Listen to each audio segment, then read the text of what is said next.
Hey, what's up, everybody? It's Big Mama, and yes, I'm back again with another movie review. So, this is an older movie that I haven't seen in years, but to this day, it is still in my top 10 list of the best psychological thrillers that were ever produced. But that's just my opinion. Shutter Island came out in 2010. It was written by Lita Kalogridis and Dennis Lehan, and directed by Martin Scorsese. They have a lot of stars in this film, but the main ones are Leonardo DiCaprio, Ben Kingsley, and Martin Ruffalo. So, without any further ado, let's get into this movie review. This is 1954 in Boston.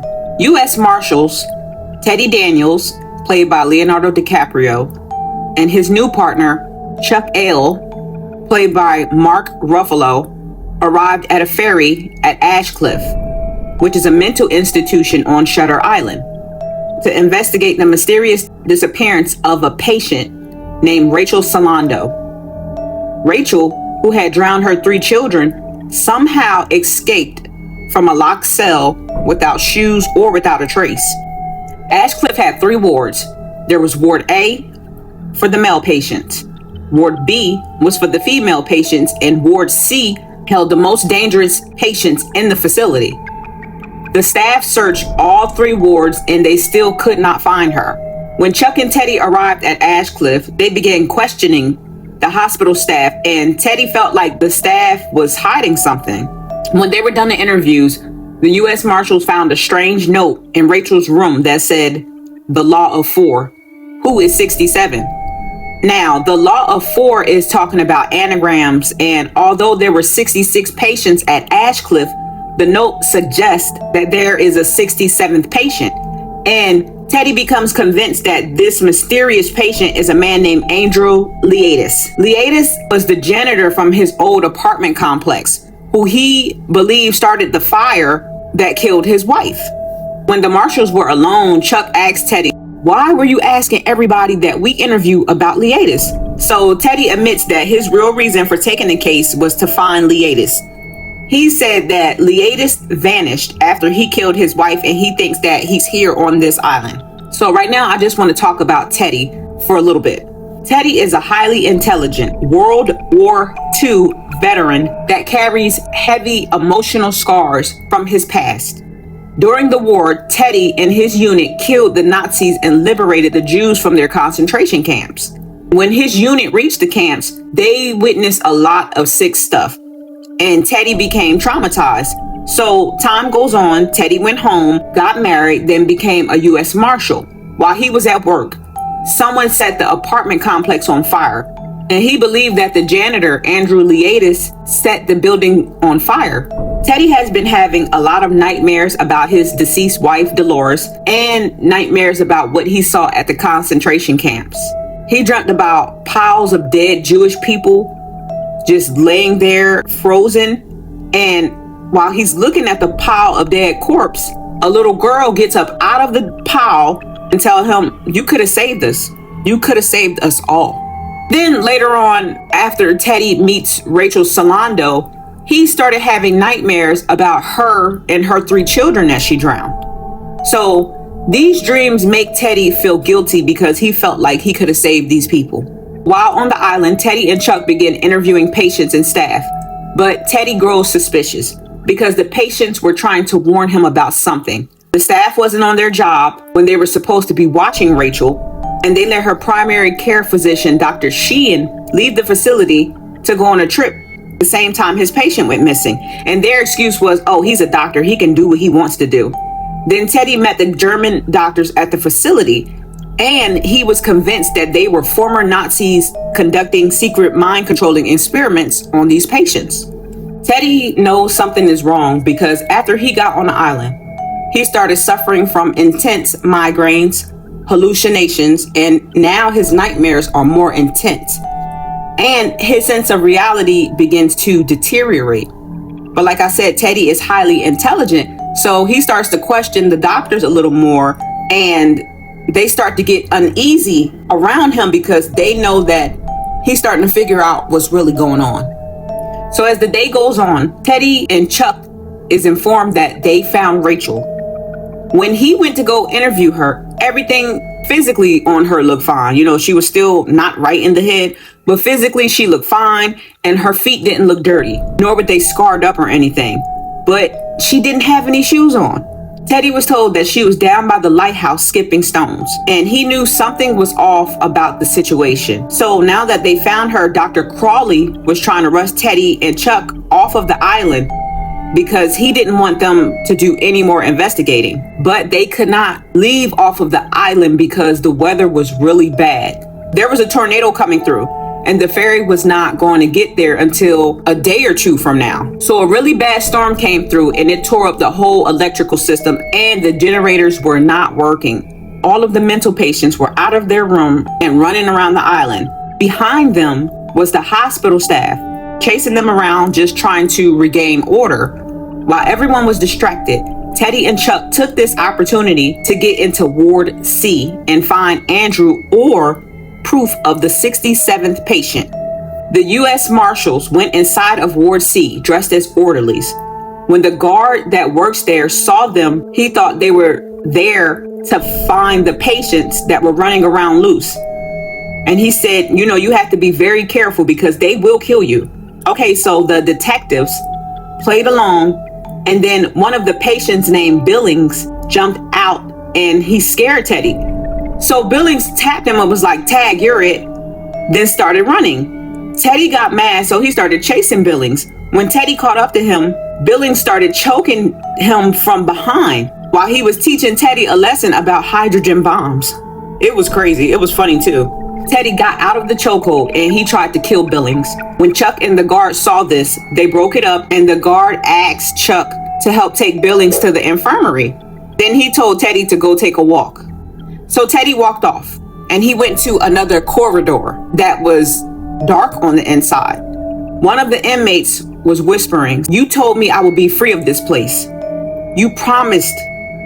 You lied." Teddy thought it was Leatis, but he was attracted to that voice because it sounded familiar to him. So Teddy lit a match to see who the person was, and he found out that it was his old military buddy named George Noyce. George is the man who told him about Shutter Island. So when Teddy seen George in the cells, he was shocked. Noyce was sitting in the dark on the floor without a t-shirt on, and his face was lumped up. Somebody beat up George really bad. So Teddy said, "Why are you here? What happened to you? How did you get in here?" And Noyce told him, "You did this to me. I'm here because of you. You lied to me. This is all for you. Everything is all for you because of Leatis. You are a rat in a maze. They are going to do a lobotomy on me because of you. You cannot dig up the truth and kill Leatis at the same time. You have to make a choice.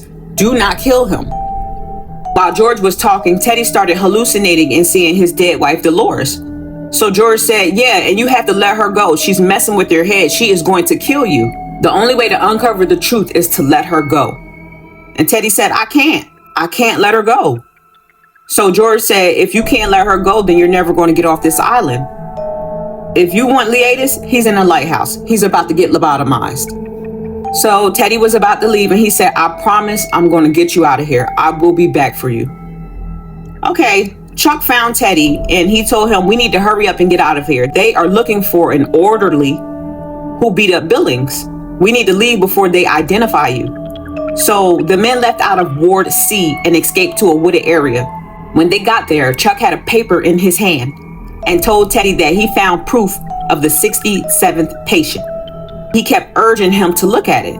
Teddy said, "I'll look at it later." So Chuck was like, "What's going on? What's going on with you? What happened back there?" And Teddy said, "Look, I'm going to find out what's going on at Ashecliffe. I'm going to that lighthouse." At the same time, he seemed really suspicious of Chuck. So Chuck did try to talk him out of it because climbing down those cliffs were suicide. But Teddy did not want to hear anything. He walked down the cliff just a little bit to see how far the lighthouse was.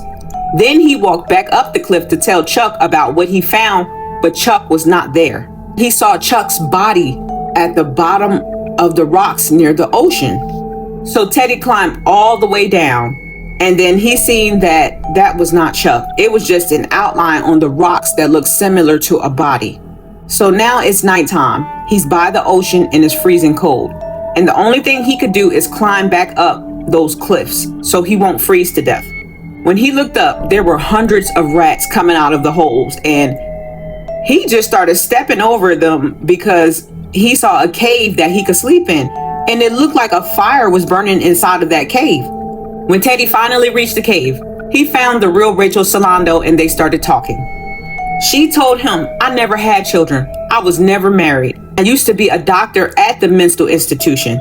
Then they turned her into a patient when she found out about all of the illegal experiments they were doing. She also told him that they were probably drugging him through the food, water, and the cigarettes. And this is the reason why he's having these nightmares, hallucinations, and his hands were starting to tremble more. When the morning came, Teddy climbed out of the cave. When he was walking, the warden saw him and gave him a ride back to the facility. Then he gave Teddy like a disturbing speech about how God loves violence. When Teddy got back to the hospital, he saw Dr. Crawley with a room of patients and orderlies. While he was talking to Dr. Crawley, the people in the background started laughing and they were pointing at him. Then Teddy said, "Oh yeah, it's time to catch the ferry. Hey, but did you see my partner Chuck?" And Dr. Crawley said, "Detective, you came here by yourself." Then he gave Teddy a weird speech about how people like him don't understand what he's trying to do around here. Then he looked at Teddy and said, "So tell me again about your partner." And Teddy looked at him and said, "What partner?" Then he walked off. So after this weird encounter, he left the ward. Then he got into a scuffle with one of the German doctors who was trying to secretly sedate him. But Teddy saw the needle and he stuck it inside of the doctor instead. Then he went outside and he found Dr. Crawley's car. He put a necktie inside of the gas tank, then he lit it on fire.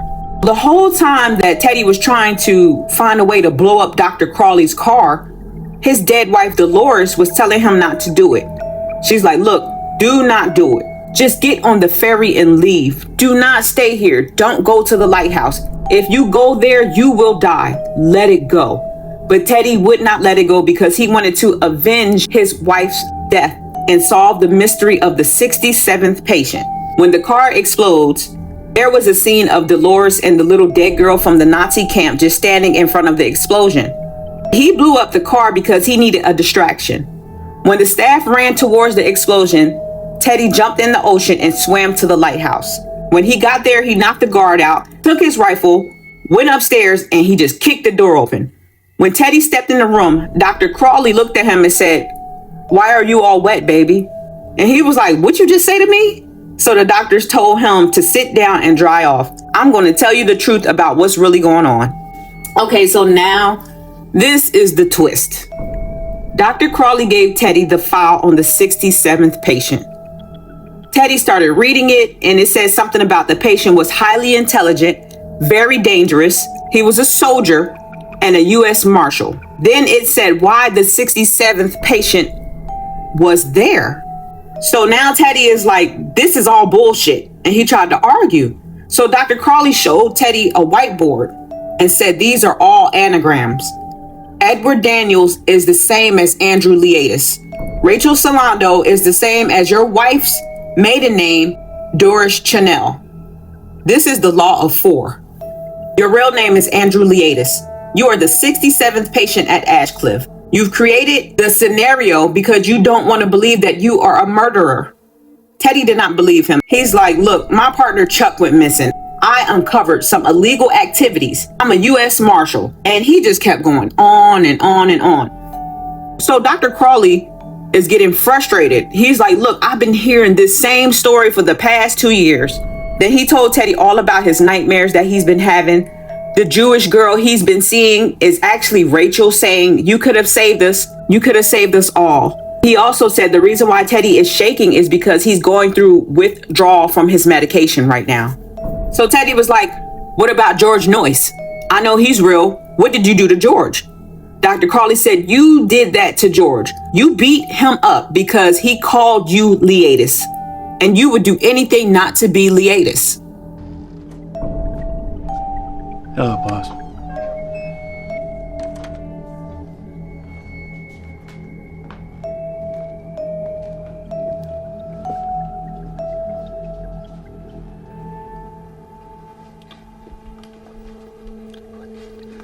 What the fuck is going on here?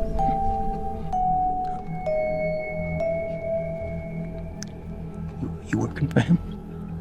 Who are you? Who are you? Tell me. Don't you recognize me, Andrew? I've been your primary psychiatrist for the last 2 years. I'm Lester Sheehan.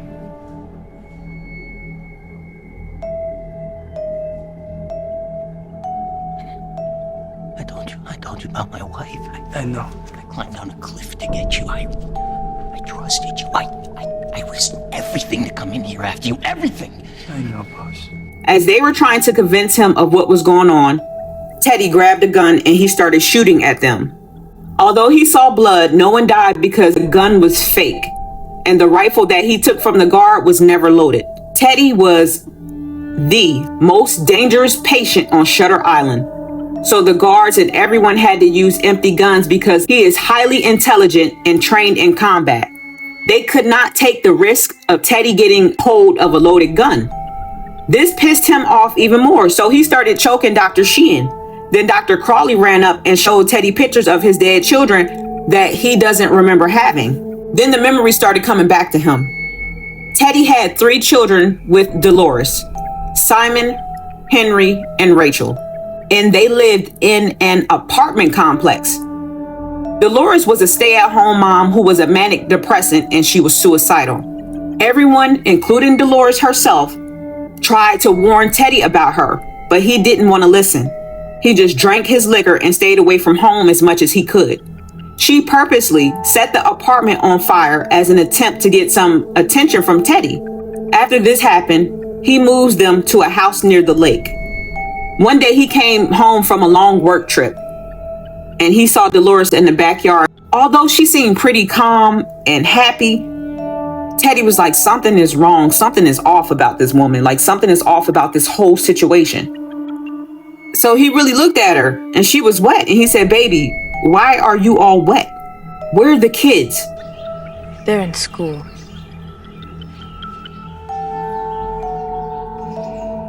It's Saturday, honey. School's not in on Saturday.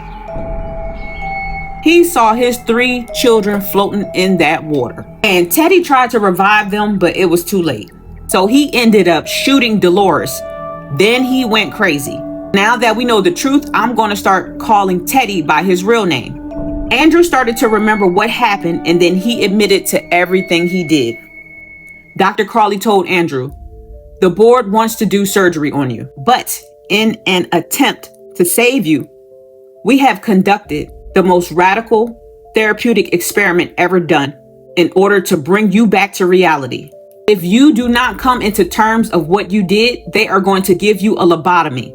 So Andrew said, I know who I am. I know what I did wrong, and I know that you're trying to help me. So now the psychiatrist felt like they finally had a breakthrough in 2 years, and he was finally able to cope with the truth. The next day, Andrew came outside, sat on the porch, and he started smoking. Then Dr. Sheehan sat next to Andrew and he asked him, how are you doing? They had a regular conversation. Then Andrew turned into Teddy again. So this made Dr. Sheehan a little sad, but he looked to the left and quietly signaled to the other physicians that Andrew had a relapse again. Andrew looked around and he saw the guards and the psychiatrist walking towards him, but he didn't fight. He didn't try to run. He actually knew what was going to happen to him. He knew that they were about to take him to the lighthouse and give him a lobotomy. But before the staff could reach him, Don't worry about it, they're not gonna catch us. That's right, we're too smart for them. Yeah, we are, aren't we? You know, this place makes me wonder. Yeah, what's that, boss? Which would be worse? To live as a monster? Or to die as a good man? this line hints that Andrew still knows the truth. The therapeutic experiment really worked on him, but he chose to get the lobotomy over living with the unbearable guilt of what he did. Throughout the movie, there were a lot of hints that something was wrong. And I'm going to name just a few of them. When the movie first started, Teddy was on a boat throwing up in the toilet. And when he came out of the bathroom onto the deck, this is where he first met his partner, Chuck. I don't understand how they even just first met on the boat instead of on land. How did Teddy even know what Chuck was there for? Here's another hint. The patients kept trying to warn Teddy and throwing him little hints. I guess this was to jog his memory.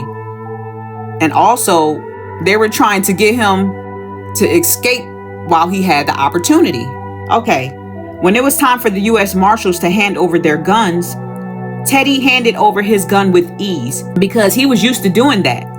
But Chuck had trouble handing over his gun in his holster because he's a psychiatrist, not law enforcement. So Chuck fumbled with the gun like someone who has never used it before. While Teddy was interviewing and interacting with the staff, they had different expressions on their face. Some were amused, some were uncomfortable, and some of them had a look that said, "They don't pay me enough for this shit" type of expression on their face. Here's another hint. The patients started laughing at Teddy because they knew exactly who he was. And to them, it was really entertaining to see him not acting like one of them. Here's another hint. When Teddy and Chuck were interviewing one of the patients, she asked Chuck if he can refill her glass of water. Then when Chuck walked away, she hurried up and wrote Teddy a note that said, "Run." When Chuck got back with the cup, it was empty, and she pretended to pick it up and started drinking out of it. But the cup never left the table. Teddy actually saw this and he didn't question it. Like it just went over his head. Then when he was questioning her about Dr. Sheehan, she kept looking at Chuck to hint that, look, he's Dr. Sheehan. He's sitting right next to you. But he didn't catch on to that either, because at this time, he was still out of his mind. I noticed that no one ever gave Teddy any matches. He always had to find some on his own. And Teddy also never had a pack of cigarettes. Someone always gave him a cigarette. I was thinking maybe the patients aren't allowed to smoke, or if they are allowed to smoke, they have to be given a cigarette and monitored the whole time they were smoking. I noticed that the warden was talking about violence and the nature of a man, like in a cryptic, philosophical way. And he was hinting that Teddy is not who he really thinks he is. And if you pay attention, when all of the police were supposed to be looking for Rachel, they were just sitting on the rocks, skipping stones, or just looking around, because they knew that there was no Rachel. Everybody was just paying attention to Teddy instead of investigating. They were throwing him a lot of breadcrumbs to jog his memory. The entire staff was in on it. I think that the fake Rachel that was in the room may have been a patient, but I know the so-called real Rachel that he found in the cave, she was actually a nurse there. Even some of the patients that were a little bit more stable than the other patients got together to help this man out. Everything was orchestrated to save Andrew from this lobotomy. There's much more to this, and I really like Shutter Island because it's gripping. I love the camera angles, the theme from the 1950s, and the intricate plot. What also gets me is how Teddy forgot a lot about his past, but he never forgot the tactics that they taught him in the military, which ultimately kept him alive when he was running around the island doing a bunch of dangerous stuff. And of course, I haven't seen every movie in the world, but so far, I never seen a movie before this one where the entire staff came together for this extreme therapeutic experiment just to save one man. I just thought that was so unique. And yes, I know this movie is old and a lot of people already saw it, but I just love to do reviews on older movies. So if you want to see reviews on the newer movies, check out my bro BG Dino. He has a lot of interesting reviews, and if you catch him at the movie theater, he will pay for your ticket. Also, check out Doug Walk Different. He has many uplifting and inspirational videos to get some of that negativity out of your life. I am going to leave a link to their channel either in my description or in the comments.